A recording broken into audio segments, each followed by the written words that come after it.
Amahinoi kia koutou katoa, ko hu mai nei I tēnei ahiahi, kei te mihi atu tēnei kia koutou ngā kaiako, ngā tumuaki, ngā kaimahi, ngā kura, ki Aotearoa nei, tēnā koutou. Thank you for the opportunity to talk today about Niho Taniwha. I've got this slide up because this was from the launch, and I like to remember the time when we would often get into big rooms together and be in space, and you could sort of, at the end of a long day, like I'm sure you've all had, you could kind of have some refreshments and things like that before jumping into an event, but we'll just imagine we're together for now. So in this session, I've been asked to talk about the Niho Taniwha model, what it looks like and how it can improve our practice as educators. For those of you who have had a look at Niho Taniwha already, you'll be aware that I quite often use stories and things like that. So given the time of the afternoon, I thought I'd probably just have this more as a bit of a conversation as we go through and we look at some of the features of Niho Taniwha. And particularly today, I thought we'd focus on cultural competence and engaging with whānau. In terms of who I am, my maiden name's MacDonald. I'm a MacDonald from Blenheim, and my husband was a Riwai-Couch, and when we got married, I got his surname, but I'm a MacDonald from Blenheim, and on this screen are my great-grandparents, Rina Puhipuhi Meihana and George Teosi MacDonald, the two headshots, and sitting down is my grandfather, George MacDonald, and his wife, Kate. They had 16 children, and my dad was the youngest, and he's right down in the bottom right-hand corner of the screen. All of his brothers and sisters, except for one who died while they were in childhood, are pictured here. So my family with my parents, shortly after this photo was taken, my parents separated and I was raised by my father and by his family. And so it was very interesting growing up. You can see between me and my three older sisters that there's sort of all shades of brown. And I have two sisters darker than me. I have a sister who's blonde with green eyes, and then there was me. And it was interesting growing up, particularly in Christchurch in the early 80s by a single parent father who was Māori. And all of those experiences, I guess, over time, I started to gather and collect and impacted on how I saw the world as an educator. On the screen at the moment, this is my own family. This is the very good looking one in the middle is my husband, Jared. He's from Ngaitahu and Kahungunu and works for road policing, particularly with being a senior advisor around Te Ao Māori. We've got 5 children. My eldest son in the white shirt, Brigham, he's 21. He just got married. I have a child who's married. That's a new thing. It happened like 7 weeks ago. I'm still getting used to that. I think I got the good deal because she's lovely and they live with us too. My daughter May is between Brigham and my husband. She's 19. She's up in Hamilton at the moment. Our middle daughter, Eden Kohunui, in the grey top, she's at University of Canterbury studying sports coaching. Little girl Makiri is 12. She said to tell you, because she'll always ask me, are you going to talk about me today, Mum? And I said, well, what do you want me to say? And she said, can you let them know that my knee is getting better? So she dislocated her knee 2 Saturdays ago playing rugby. And she's on crutches. She's doing okay, but it's very, very painful looking.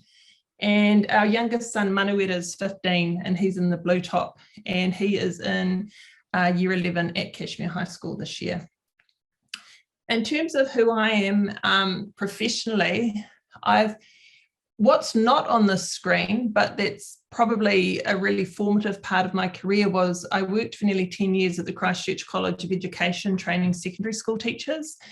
And I started there when I was like 21. I'd worked at Lincoln High School with Linda Tane when she'd first, she was an AP and then became a principal. I was at the College of Ed, and then I went from there to doing contract work and then working for Ngaitahu as their education facilitator. And when I worked for them, I thought, gee, this is the education I needed while I was training teachers, because there was so much stuff I learned around iwi and just what it means to be iwi-centric and how to engage with schools. I thought, I wish I'd known that before I was training all of these lovely teachers who are going out. I went from there and did 5 years with Ministry of Education as a senior advisor and looked after Some of you might have seen the Te Reo Māori curriculum guidelines for an English medium, so worked on those and other resources. Then in Christchurch, they decided some schools were going to be closed and merged and other things, and one of those schools was my children's school. I was still working for the ministry. That was on a Thursday, and by the Tuesday I wasn't working for the ministry anymore.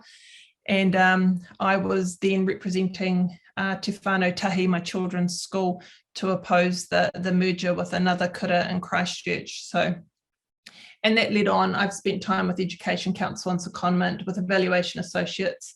And what was happening through most of that was just finishing my PhD, which looked at how schools and iwi can work together to support Māori student success. And for any of you who have had your own children in your own schools, at one point I had all 5 of my children on my kura roll. So that taught me a lot about relationships with my staff and how to manage things relating to my own kids. And in this photo is also our eldest whāngai daughter, Kitita Maere, who lived with us for her last years of schooling. So I had quite a good percentage of the school roll on my roll. I don't know if it gave me any more voting rights than anyone else or anything like that, but I think sometimes I thought it should have. Anyway,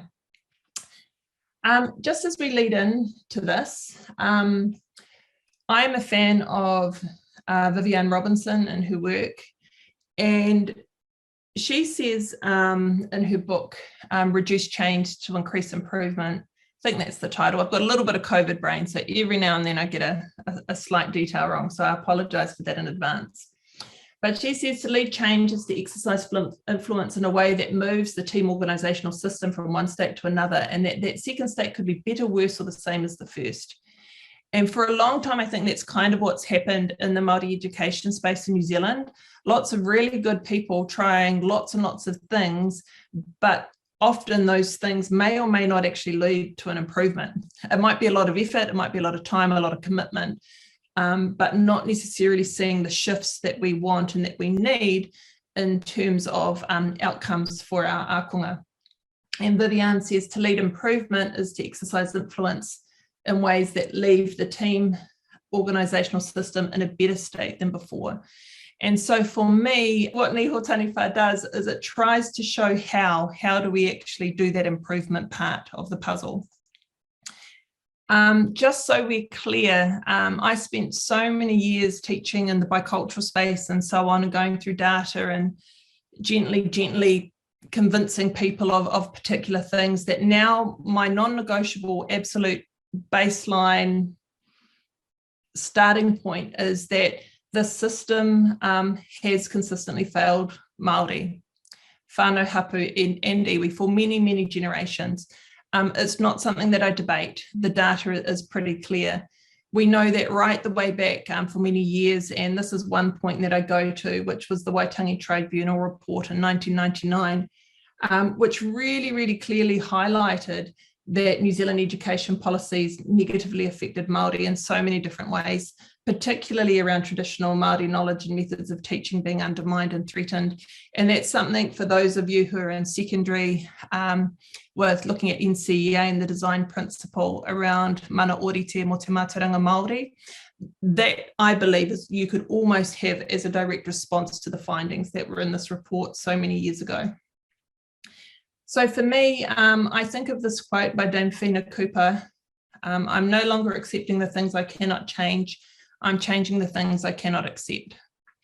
And I think for all of us that, for me, this is about actually, we know some things aren't right, we know some things aren't working, so now how are we going to improve? So Niho Taniwha was launched at the very start of this year. There's a few thousand copies in circulation at the moment, which we're really happy about. But the idea is that there are principles, and I think of one of my own Teachers College lecturers once asking me, well, how do I teach Māori differently then? And just at that time in my life, trying to think about how do I articulate that? So Niho Taniwha is that collection. I recognise Angus Hikairo McFarlane, who was one of my PhD supervisors, but he also wrote one of the forwards alongside Michael Absalom and Mary Chamberlain for Niho Taniwha. Oh, and this is Mākiri and Manueta, two of my children at the book launch, autographing their photos or little sections that they've got in the book. So yes, if you ever see them, happy to sign them, not a problem at all. I also think of Niho Taniwha as a collaboration. It's a book without borders in that, and this photo is a kind of a nice summing up of that. On the left, you've got Janelle Rikiwaka, who's one of the lead Māori facilitators for core education. And on the right, you've got Jane Nichols, who's a member of the senior leadership team for Evaluation Associates. And it was really, really important to me that we actually just got really good information in the most practical ways in front of teachers and school leaders. So what does Niho Taniwha mean? A niho is basically this shape. It's used to mean a tooth, a tusk, or a triangle. And when you think of taniwha, some of you might think of the waiata one day a taniwha that went swimming in the moana.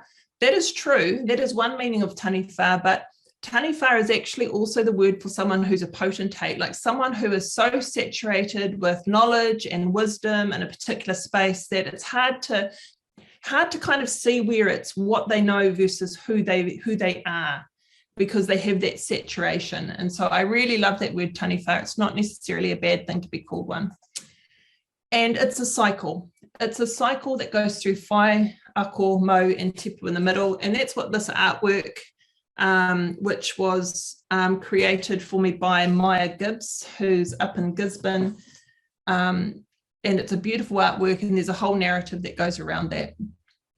The actual stages are represented here. So in any teaching and learning encounter, we have whai. You might recognize the word whai like whai kōrero, where words intersect across when people are talking. But it means to follow, to chase, to pursue, to look for, to search for, to court, woo, aim at.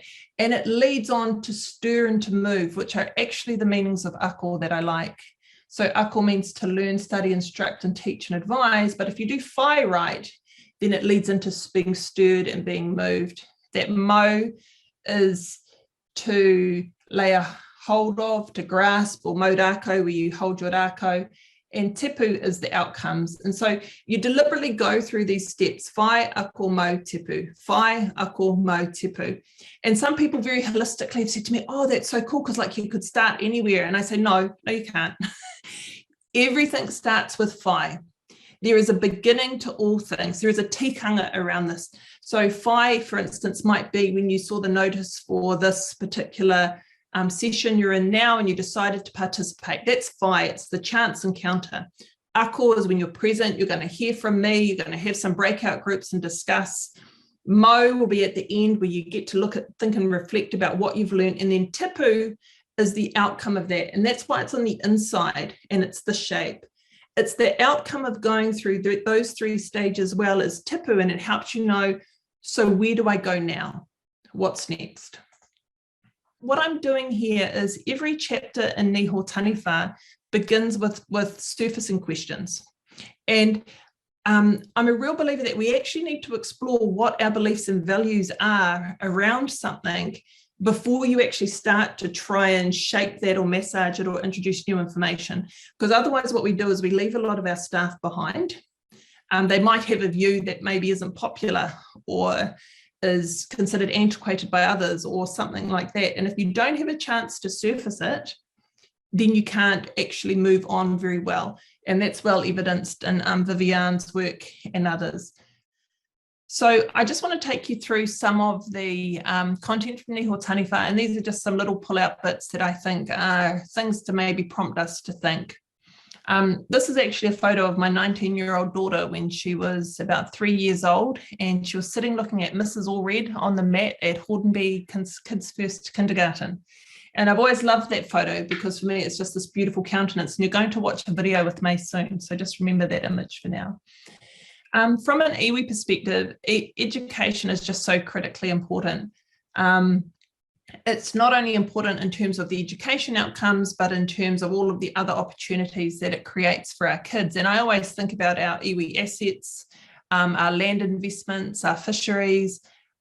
Who's going to be looking after those in 10 years, 15 years, 20 years? And so it's absolutely critical for us that we have strong iwi leadership. And our kids aren't going to be able to get through university systems and so on unless they first get through our school systems.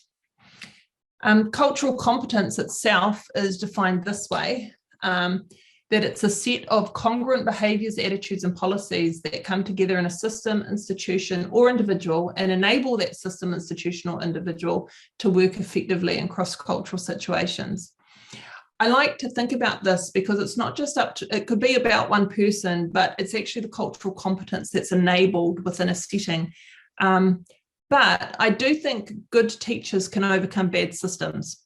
I really, really believe in the power of an individual teacher or person to be able to make significant strides regardless of what other limitations are around them. And I think that's probably to do with the power of relationships. And for relationships, you don't necessarily need a budget for that. You don't necessarily need permission for that. You don't necessarily need to do those things. So it kind of is something you can channel as a person. We also know from kahikatea that Māori children and students are more likely to achieve when they see themselves, their whānau, hapu and iwi reflected in the teaching content and environment, and they're able to be Māori in all contexts. And I think this is why there's such a big push around local curriculum, and now we've got Aotearoa New Zealand histories coming through with the curriculum leads working with schools and so on, just being so critically important. That's my youngest daughter, the one with the sore knee. Māori students are best served when we understand that they're actually part of a bigger group. When we see that one child, we really need to be seeing the whole web that they are a part of, that whole whakapapa, that whole place where they are. Someone asked me at a conference I presented at earlier in the week, they asked, what do we do because we're in secondary and the kids have already been through primary, so if they've already had a hard time, what do we do? And I'm thinking, well, gee, imagine if you strip that back and then you go, well, what do we do? Because we've had urbanization and we've had colonization and we've had, where do you stop and where do you begin? And I really think that comes back to seeing what's in front of you and working with that from a strength space. So what we're going to do now this is my big girl May, that one who was the little 3-year-old sitting on the mat at kindy. She at the moment is in Hamilton. She's serving a mission for our church, but before she left, she's been away for 9 months, I asked her if we could record her reading a section that she wrote in Niho Taniwha. Tēnā tātou katoa, my name is May. Unfortunately, I can't be with you all in person, but I'm going to be reading a section of Mama's book. So this section came from a question Mum asked me. She asked me if I knew of any teachers who helped me feel good about being Māori in a learning environment. And this is what it says. My name is May, and last year I finished year 13 at secondary school in Christchurch. Until year 12, I had attended a kura kaupapa Māori, and moving to a mainstream school was difficult for me. Even though I was confident about who I am as a young Māori woman and was a pretty good learner, I often felt out of place. Thankfully, I had a teacher who went out of her way to make me feel welcome. She listened to me when I told her I was worried about my writing in English. She didn't brush away my worries and tried to find ways to help me understand my work. She made time to help me get my work to the standard it needed to be for the best possible marks. The environment she created made me feel proud to be Māori. She helped me to celebrate my identity by including my Māoritanga in my work without it being awkward in front of the other students. She knew my culture was important to me and helped me to use it as a strength. This teacher made me genuinely enjoy my learning and going to class. She was humble, used te reo Māori with me as much as she could, checked pronunciation in a low-key way, and I could tell she was genuinely wanting to be a great teacher for me. So, Mrs. McDonald, nei rā te mihi nui kia koe, he aroha maurua te taia te whati. Kia ora. Right, so that was little Miss May talking about her time at school. What was really cool was at the book launch, we invited Mrs. McDonald to come along, and she didn't know that May had written that about her in the book. And Mrs. McDonald is a super lovely teacher. I think she'd had a really, really hard year. Those of you who are familiar with Kashmir High School, we had losses with the mosque shootings and so on that were really significant. And I wouldn't say that Mrs. McDonald was someone who was going, right, I'm going to do cultural competence. She was just someone I would describe as someone who was making an effort. It was on her radar, and she was doing the right things at the right time for our daughter. So I was so grateful for that. Welcome back, everyone. Hopefully you were able to have some conversations about cultural competence, about maybe some of the things that you're really good at, that you're working on, that you're developing, and also maybe some of the things that you're not quite so sure about. It's really good to get feedback about your own practice always. And this particular quote on screen at the moment is one I like, because it talks about cultural responsiveness being beyond a myth, being beyond a metaphor or sharing a story, but it's about the relationships with families and our interaction and understanding socio-political history, how it impacts classroom life and so on. And one of the activities in Niho Taniwha, if you've got a copy, that I really like to do is reading of statements and doing a bit of a privilege check. And there's statements about whether you agree or disagree with them. And there's just 10 questions. And I think it's a really good activity to do if you've got a chance to go through that as a copy. And if you haven't, I'm happy to share those 10 statements with Carolyn and Stephen, and they can maybe share them with you when they send through the other materials after this. So we're not going to go into breakout rooms for these questions, but when we're sort of going to move now and transition a little bit into whānau voice. And the reason I'm doing this is I think about whānau voice in a way in terms of positioning it as one of the potentially most impactful things we can use to inform our curriculum and pedagogy in learning settings. I just want you to have a think about these questions. Why do you think whānau voices are important? Are they important? Why are they important? Why not? Are whānau voices equally or differently important depending on the age of the learners? Because there's some beliefs around, whānau being involved, for instance, at early childhood or primary, but then it's sort of that later detachment through adolescence.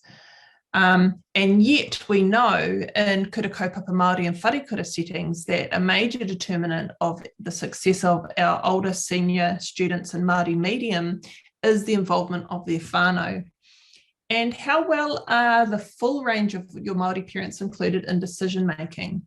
And I talk about decision making because I know that I've had times as a whānau member where I've become disengaged.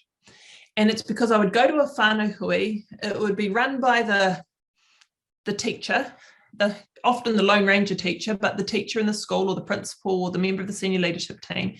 And we'd get presented with information, and we get presented with, we need this for kapahaka, or we need this for fundraising, or we need to find a tutor for this. And very seldom was it where we as whānau members were kind of talking about stuff beyond te reo Māori is really important, kapahaka is really important, but I was interested in science. I wanted to know why my child, how they were feeling about science. What did that look like? What did other things look like? What about recruitment of teachers? What about other things? And so I like to kind of try and open that up a bit and think about, what are the nooks and crannies around the edges, and are we inviting whānau into that full sort of spectrum of decision making in schools? And I want to share with you just a little bit of research that I did at the start of, it's so hard, COVID years. They sort of have a different timescale, don't they? So the reference point will be the start of our very first lockdown at level 4. And what happened was we had school-led learning at home. And I talk about school-led learning at home because when it was first talked about, we were talking about learning at home.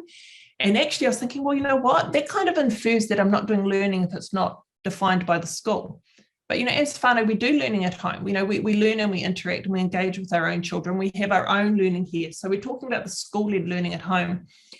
And when this was all happening, and all of a sudden we were getting Zooms at classroom, and I was wondering things like, wow, we usually have tikanga before people enter into sacred spaces like homes, like whare, like marae. And yet all of a sudden, people were just in our homes. And I get it, you know, it was survival mode. We're trying to make sure everyone's okay and everyone's got access. And it was just quite overwhelming. It was quite overwhelming because there were a whole lot of things that that were very responsive, that kind of hadn't really been thought through. And that cultural lens tends to get dropped pretty quickly when we go into survival mode. And so I thought, gee, you know, what's going to happen through this? We're going to be, Māori and Pacific families are going to be the last cab off the rank again after this, unless we get some really good information. So we did some research, and within 7 days, we were able to publish the findings of Māori and Pacific parents and their thinking about school-led learning at home, what was working for them, what wasn't, what was challenging, and so on. After we did that, the ministry, I was working for evaluation associates at the time, the ministry came and they said, look, could we work with a couple of kahuiako in the context of COVID and back to school about how we can try and learn from our COVID learnings and get more whānau input into schooling. So I've creatively renamed this kahuiako A, E, I, O, U, just so I can kind of share with you what that process looked like and what the findings were. So it was about 25% Māori and just under 10% Pacific. And these were the questions that were asked, and they were asked in an online survey. It was still kind of that intermittent COVID time when sometimes we could be together and sometimes we couldn't be. So we did an online survey, and I think online surveys are perfectly legitimate. They work for busy people like me. And you can get lots of information, and then you can go through a process of validating and interpreting the data. But I think these 6 questions that came up in this kahuiako were really, really good. And particularly, I want to hone in on question number 4. What do you think your child's teachers could do differently about how they teach? And I want you to wonder about your own setting, because when this first came up as a question for the survey, some of the people around the table were a little bit like, oh, really? Do we want to be asking them that? It didn't necessarily seem like the sort of thing they were normally asking their parent group, but we asked it. And what I want you to think about right now is, what do you, if the parents of ākonga Māori in your setting were asked, what do you think your child's teacher could do differently about how they teach? What do you think your parents of ākonga Māori would say? And I want you to use the chat function at this point, and I want you to just type into the chat the sorts of things that you think the parents of ākonga Māori, and I don't say Māori parents, because parents of ākonga who are Māori may or may not be Māori. One of them will be, or a biological one will be, but you know, they might have a Pākehā parent or a Pacific Island parent or an American parent as well. So, and they all have views on their children. So we talk about parents of ākonga Māori, and I want you to just put into the chat, what do you think they would say could be done differently to improve how they teach their children? So I see people putting in things about saying names properly, understanding more about the importance of whānau, being relevant for the child, apply a Māori worldview. Kate said more group work and collaboration. Rachel said talking to us more about what's happening. So some really great responses in there. And I agree. I think those are the sorts of things that, that those parents would be saying too. But what's really interesting is when these voices came in, what we did is we pulled together all of the across-school teachers, sometimes called across-school leads, some members of senior management, some teachers, and some parents, and we sat around the table and we went through every single response. And as we went through the responses, we asked the question, what do you think they're meaning by that? What do you think that's about? And we were able to unpack these voices like the ones on the screen, and we were able to go with key themes. And the most common quote was in effect saying, just know him, just know her, know my child, know their reality. The other themes were around pedagogy. They wanted culturally responsive and effective approaches and strategies. They wanted better pedagogy that was focused on the individual student. They wanted Māori content to be taught well. They didn't say we want more Māori things. They said we want more te reo and more tikanga taught well.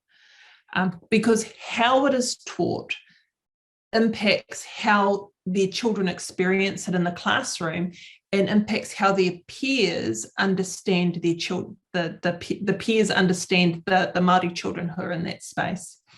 They wanted to have negative impacts on students removed and addressed, and they wanted to have more listening to the students and asking them about how they were feeling about their learning. Now, the really cool thing about that, we went through these, we did key themes, sub-themes, we did examples, and we were able to develop a pedagogical model about what teaching could look like in this kahui-ako. And when you look at this, and it's got the key themes in that inner part, and then the sub-themes around the outside with more specific examples, I would say you could stack this up against any other pedagogical model nationally or internationally, whether it's from New Zealand or overseas. And I think this would be pretty up there.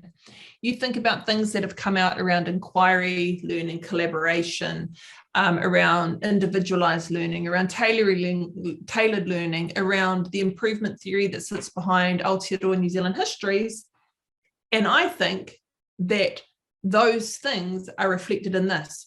And this came completely from the parent body of ākonga Māori from a kahui-ako. And I think that's a valuable tool to then be able to take back to that body and say, we gathered your voices, we think this is what you were saying, we want to check in and see if that's what you are wanting us to hear. And that gives another layer and another depth of being able to unpack. So the reason I like to do that, on this continuum, I like to think about whānau, when I think about whānau engagement, sometimes people go, oh yeah, we do that, we have whānau hui, or we do that, our whānau are engaged. But there aren't a lot of measures you can kind of really use to figure out, well, how engaged is engaged? And what does that look like? So I think about whānau as being in one of 4 different places on a continuum, being from less desirable to more desirable. So the first one is in the dark. So basically, Jill and Johnny leave for school in the morning and we go, oh, I hope this goes all right, where you go. And they go and they do school and then they come back and we breathe the sigh of relief that they've come back whole and, that's another day done and we move on. But we don't actually really understand or know what's happening in that space. The next step on this continuum is where whānau are informed consumers, meaning we know what's happening. We know that the uniform shop is open from 2 till 4 on a Wednesday, a Tuesday and a Thursday. We know that athletics has been shifted to another venue. We know that there is a new teacher in room 3. We get a lot of information, but we're consuming that information. We're being informed all the time about what's happening at school. Now, that's a really important function because we do need to know what's happening at school. But the next step along the continuum is when whānau become demanding constituents. Now, demanding, I think, sometimes has negative connotation with that word. I think this is on the right track. If you have whānau who are demanding, meaning they come and knock on your door and they have a conversation with you, it means you've created a context where they feel they can come and knock on your door and have a conversation with you. And that's really, really important. So when whānau are demanding, that is a cry for help, a wanting to have that invitation in a space because there's something to offer. So when a notice goes home that you're reviewing some part of the health curriculum and a whānau member says, I've got access to this resource or this thing, then that's wonderful because you're able to actually get them coming in and being demanding they feel like they can offer. But the actual end of the continuum, where I think we want to be moving towards as much as possible, is when whānau are determining contributors. So it means they don't necessarily, when they get that information from school or from their learning setting, it's not a surprise because it was something that was actually discussed at whānau hui anyway. When they get the information about what's happening in curriculum, they know because they were part of that curriculum group that helped have conversations about what that looked like. And it means that they're able to have ownership in that space, and that awareness then can flow through to how they support and enable their tamariki as well. So this is the last breakout session for you. I hope you're having good conversations in your breakout rooms. I might get Stephen to just pop me into a couple of them so I can have a little listen to what you're saying. But I want you to think about, what role have you enabled your Māori families to have with your setting? And I do think it is about what we enable to happen. It shouldn't be up to whānau to have to chip and fight their way into a space. We should be thinking about how we've created the space for them to come in, to be our partners. You know, that's part of that treaty promise around partnership. And then thinking about where you're at. What would it take to move your setting more to the right of the continuum, more towards that determining contributor end? So this is your last 5-minute breakout. I hope you have some good discussions. Do question each other. If someone shares something, don't be scared to ask, what does that look like? Because sometimes it's when we get down to the nitty-gritty, we understand a lot more about how we can try and replicate or transfer some of those practices. I wanted to end just with this quote from Pussy, who's one of the contributors in Niho Taniwha. Transformative change happens when it's explicit. And the very last chapter of Niho Taniwha is called Lift Where You Stand, and it comes from a story. It's not a deep and meaningful one from Māori history, but it comes from people just trying to move a grand piano from one room to another room. And what they did is they were kind of tackling, how do we move this piano without it becoming untuned? We know how to move it. We don't want anyone to get hurt. Do we just leave it where it is? Is it too hard? And I think with things Māori in education, sometimes it's about timing, and it's getting that critical mass of people in a space and the leadership right and calibrated to do it. And what one of the people said is, well, why don't we stand close together and just lift where we stand? And if you can imagine kind of people doing that, going like this and then kind of shuffling along and being able to move that together. And that's my invitation, is to people to stand close together and lift where you stand. Think about where you're at and who's around you. And I'd really like to think that the messages in Niho Taniwha, they focus on how to do things. There's information there about why and information there about what, but focusing on how. And one of the key things that I really encourage is that people should ultimately feel enabled to have conversations with your own Māori communities, whether that's with whānau, whether that's with local iwi, whether it's with mana whenua, because that's where our repositories of knowledge sit in your communities. And so Niho Taniwha is not to take away from that in any way, shape or form. In fact, there's a whole chapter on engaging with iwi for that purpose. So to make sure that we remember where that is. How people are engaging, we've got a Facebook page, Niho Taniwha, Improving Teaching and Learning for ākonga Māori, and it's just a handy place to share stories or things that are happening.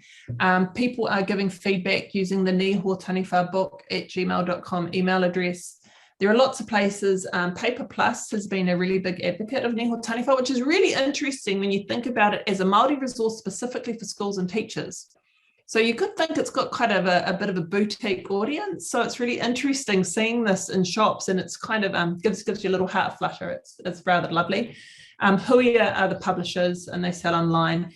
But Evaluation Associates are a professional learning and development company, and they actually have we've got an agreement. I'm an associate of the company, and what I do is I accredit the facilitators who are working in the Niho Taniwha space. So I continue to work with them. I'm doing work with kahuiako in different groups, but Evaluation Associates are actually doing in-depth PLD.